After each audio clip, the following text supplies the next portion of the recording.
Hai, aku Gadis dari Prodi Pendidikan Bahasa dan Sastra Indonesia, Fakultas Keguruan dan Ilmu Pendidikan dari Universitas Trunojoyo, Madura. Di sini, ayo kita berdiskusi bersama mengenai silabel dalam kajian fonologi. Ayo!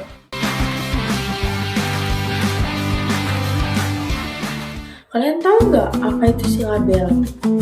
Silabel atau silaba dan juga biasanya disebut dengan suku kata merupakan satuan ritmis atau irama terkecil dalam satu rangkaian bunyi ataupun kata.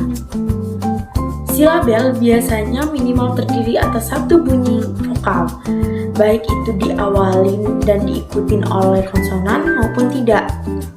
Sebelum alfabet lahir, sistem penulisan itu didasarkan oleh silabel atau yang dikenal sebagai tulisan salibari.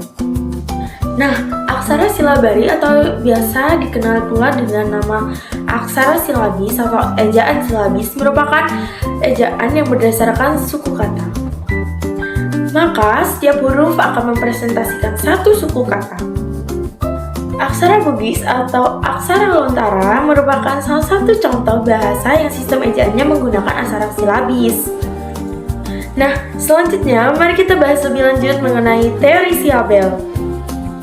Dalam silabel terdapat dua teori, yaitu teori sonoritas dan juga teori perminans.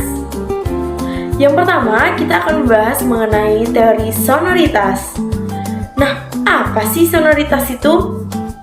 Teori sonoritas merupakan puncak kenyaringan yang ditandai dengan denyutan di dada pada paru-paru yang mendorong udara untuk keluar. Baik, contoh untuk teori sonoritas yaitu ada pada kata mendaki. Nah, pada kata mendaki terdapat tiga sonoritas, yaitu dari kata men, da, dan juga ki. Pada suku kata men, vokoid e didahului oleh kontoid m dan juga diikuti oleh kontoid n.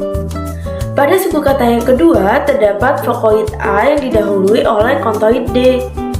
Sedangkan pada suku kata ketiga terdapat vokoid i yang didahului oleh kontoid k. Selanjutnya, mari kita bahas mengenai teori prominans. Pada teori prominans ini menekankan sonoritas dan juga jeda, yaitu kesenyapan sesudah dan juga sebelum puncak kenyaringan, yang ditandai dengan tanda seperti ini. Yang bisa kita simpulkan dari kedua teori tersebut yaitu bahwa sebagian besar suku kata itu terdiri satu bunyi sonor berupa vokoid. Nah, pernyataan tersebut bisa kita simpulkan seperti ini. K yang berarti kontoid, yaitu konsonan, terdapat hambatan ketika udara ingin keluar. Sedangkan V yaitu adalah vokoid atau vokal. Tidak terdapat hambatan ketika udara ingin keluar dari rongga mulut. Selanjutnya ada istilah fonotaktik. Apa sih fonotaktik itu? Fonotaktik adalah kemungkinan-kemungkinan urutan pada struktur suku kata. Pada fonotaktik, sonoritas berupa vokoid itu disebut dengan nuklus, sedangkan kontoid yang mendahului nuklus itu disebut dengan onset, dan kontoid yang mengikuti nuklus itu disebut dengan koda. Berikut ini contoh untuk memahami struktur fonotaktik dan juga struktur suku kata. Nah, kita lanjut ke jenis-jenis silabisasi.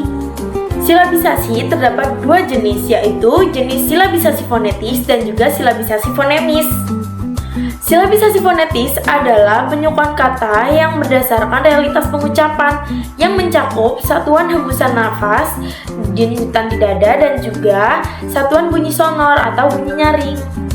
Contoh silabisasi fonetis adalah sebagai berikut. Selanjutnya ada silabisasi fonemis, yaitu penyukuan kata yang berdasarkan pada struktur fonem bahasa yang bersangkutan. Nah, untuk contoh dari silabisasi fonemis adalah sebagai berikut.